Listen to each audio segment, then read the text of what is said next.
Clerk to read the next order of the day. Government business, order of the day number 1, Heavy Vehicle National Law Amendment Bill, resumption of second reading debate. The Minister for Transport and Main Roads.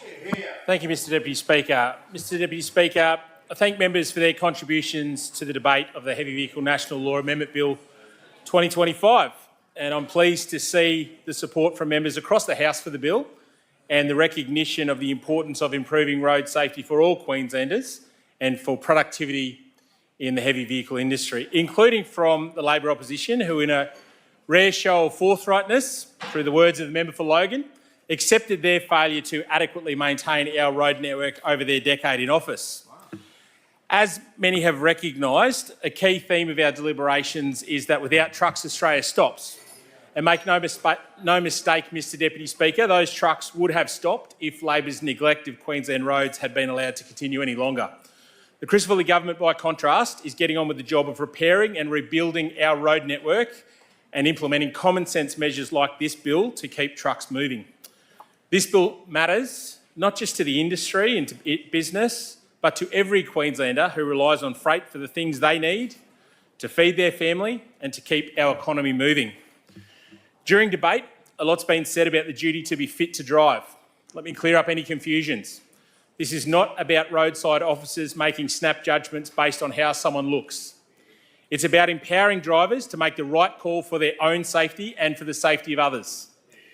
If you're unwell, impaired by drugs or alcohol, or simply know that you can't safely drive at that point in time, drivers have a duty to stop. This duty now applies to drivers of all heavy vehicles over 4.5 tonnes, not just those over 12 tonnes. Importantly, however, what hasn't changed is fatigue management rules like work and rest limits, which still only apply to drivers of vehicles over 12 tonnes. We've heard concern about pressures from employers. However, I want to make it very clear that drivers who feel pushed to drive when unfit can report that confidentially to the regulator's hotline, and it will be taken seriously. That protection has been built into the framework to address that concern. The member for Cooper was concerned about the potential unintended increase of regulatory burden on small operators. Deputy Speaker, many members on this side of the House come from a small business background, such as the member for Redlands, who spoke about it in her contribution, and we are determined to make things easier for small businesses to grow here in Queensland. The regulator will roll out targeted education, practical tools and clear communication to make sure that compliance is achievable, especially for small businesses and for regional operators. I can assure the member for Cooper that the bill will deliver simpler, safer and fairer regulation of heavy vehicle operators. Some members asked about the cost and complexity of accreditation. Accreditation is voluntary, and the Safety Management System, or SMS requirement, at the core of accreditation is scalable. A small business or owner-driver will have a much simpler, more streamlined SMS than a large, complex organisation. This means that every business, regardless of size, will have a clear and tailored plan for safety. Templates and guidance will be provided, and the regulator will deliver education programs face-to-face where possible so that smaller operators aren't left behind. The member for Cooper also rightly said that heavy vehicle drivers can experience fatigue, tight schedules and isolation, and that they require access to rest stops and shaded parking bays. A safe place for our hard-working heavy vehicle drivers to stop and to rest is essential to keeping our roads safe. Queensland has around 470 rest areas across the state where heavy vehicle drivers can stop and rest, and some of those are shared with other motorists. As a part of our $9 billion Bruce Highway Targeted Safety Program, something that was secured by our government after the opposition surrendered the established 80-20 funding split, our government is delivering critical infrastructure to improve safety and to support freight efficiency right across Queensland. Along with improvements for wide centre line treatment, narrow bridges, flood resistance and intersection upgrades, a key component of the program is the expansion and the modernisation of multi-use and heavy vehicle rest areas, essential for fatigue management and road safety. And the member for Callide was present at the last Bruce Highway Advisory Council meeting where we discussed that issue in detail, including the proposed design and the design that's being rolled out for a new rest area at Curra, just north of Gympie, which will include capacity for 16 semi or B-double trucks. It'll have disability access, toilet facilities and picnic shelters. It'll be a significant step forward than what exists currently across the state. Intelligent transport systems are also being trialled at 6 rest areas to provide real-time parking availability, which will help drivers to plan their stops more effectively. These investments reflect our commitment to safer roads, stronger regional connectivity and a more resilient freight network. The bill includes changes to improve the way minor and administrative fatigue-related breaches are managed. Authorised officers will be able to use their discretion to issue a formal warning if they believe a person has contravened the law, but think it's more appropriate to issue a caution instead of a fine. The bill makes it easier for drivers to comply through changes to work diary requirements. Drivers will not be excessively punished for minor clerical errors, something that many members have addressed in their contributions, like failing to record the day of the week or to add up their total work and rest areas in a work diary. The member for Toohey noted that some submissions to the committee talked about the changes to penalties, with some penalties fatigue-related offences reducing to better align enforcement action with risk, while some penalties have increased. The National Transport Commission reviewed 349 offences using a transparent penalty assessment matrix. The result, 50 penalties will go up for serious breaches and 21 penalties are going down for minor offences like clerical errors.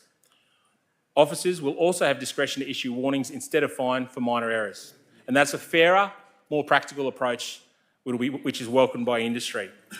The member for Cook shared stories from operators on corrugated dirt roads and spoke passionately about the regional challenges, and I hear his concerns and that of other members like the member for Gregory and the member for Traeger. This bill doesn't fix all of the infrastructure problems that exist across the state, but it does create flexibility for heavy vehicle operators. Through alternative compliance accreditation and implementing an SMS, operators can work with the regulator to find practical solutions, and I encourage regional operators to engage with the regulator to tailor approaches that work for their conditions and their business. Implementing a robust and effective safety framework for the entire industry with costs proportionate to the size and the risk profile and the complexity of each individual operator is a fantastic result. The member for Traeger spoke about the realities of operating in a remote area, noting the enforcement blitzes in his electorate and the need for common sense. And I agree that enforcement must be fair and proportionate.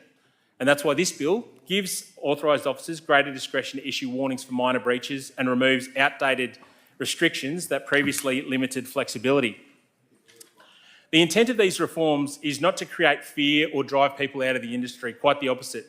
It's to keep drivers and communities safe while recognising the unique challenges of heavy vehicle operators across the state and across the country. I also note and welcome the warm words and praise from the member for Bulimba and the member for Morayfield about the good work of the regulator and the work that regulators have been doing in their respective electorates. The National Heavy Vehicle Regulator has an important job to do, and I can assure you that the regulator will bring this same dedication and care to the task of implementing the reforms in this bill and supporting industry to adjust to these changes. What I cannot reconcile from the member for Bulimba's comments, along with the member for Gladstone, is the claim that Labor was focused on safety on our roads. The maintenance backlog, which was left by the former Labor government, which my department estimates at $8.6 billion, suggests otherwise. The member for Gladstone pointed out the number of bridges in central Queensland with weight limit restrictions. I can confirm for the member for Gladstone's benefit that there are many bridges with weight restrictions in place in central Queensland because of a decade of decline and neglect under Labor.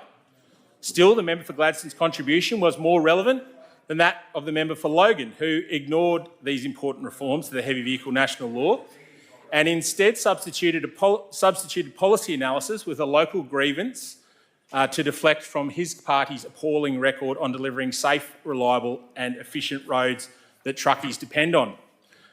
Labor failed to progress major reforms in the industry and improvements to key corridors such as the Bruce Highway, the Warrego Highway and Mount Lindsay Highway, which suffered chronic bottlenecks and outdated safety features.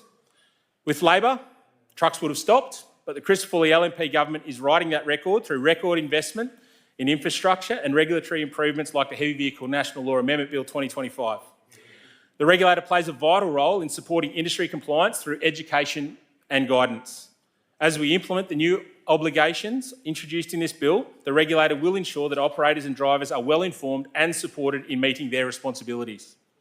Authorised officers will be fully trained to apply the new laws consistently and fairly. Importantly, Deputy Speaker, the regulator's education and guidance materials will continue to evolve, reflecting not only the changes introduced by this legislation, but will continue to improve to address future challenges, to support innovation and the adoption of new technology. This proactive approach will help ensure our regulatory framework remains responsive, practical and effective. As the member for Morayfield said, efficiency is not the enemy of safety, and the streamlined regulatory changes also improve safety. The member for Cairns stated that heavy vehicle national law has always stood as a model of national cooperation.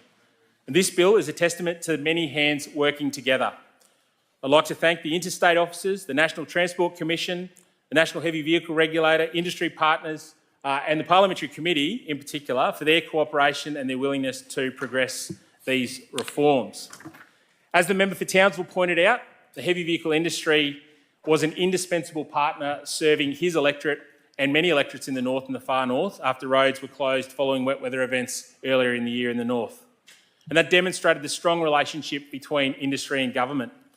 That strong relationship, particularly with the Queensland Trucking Association, continues with the collaboration on this bill. But this is not the time to rest, Deputy Speaker. As I said earlier, this bill is the result of 7 years' work on the heavy vehicle national law reform, and I'm pleased that we've now reached this point. But these reforms are not the end of the journey. They're a foundation for ongoing improvement, working with our partners. The hard work will continue to make the heavy vehicle national law fit for purpose, ready to meet future challenges, and a world-leading regulatory framework for safe heavy vehicle operations. We'll continue to deliver for our hard-working truckies and for all Queenslanders for the road ahead. This bill's about safer roads, fairer compliance and improved productivity. It gives drivers the confidence to put safety first.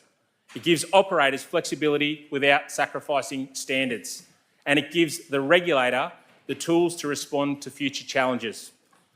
Having noted the strong bipartisan support for these amendments, I commend the bill to the House. The question is that the bill be now read a second time. Those of that opinion say aye. Aye. Those against no. I think the ayes have it. I call the clerk. Heavy Vehicle National Law Amendment Bill. There are 154 clauses.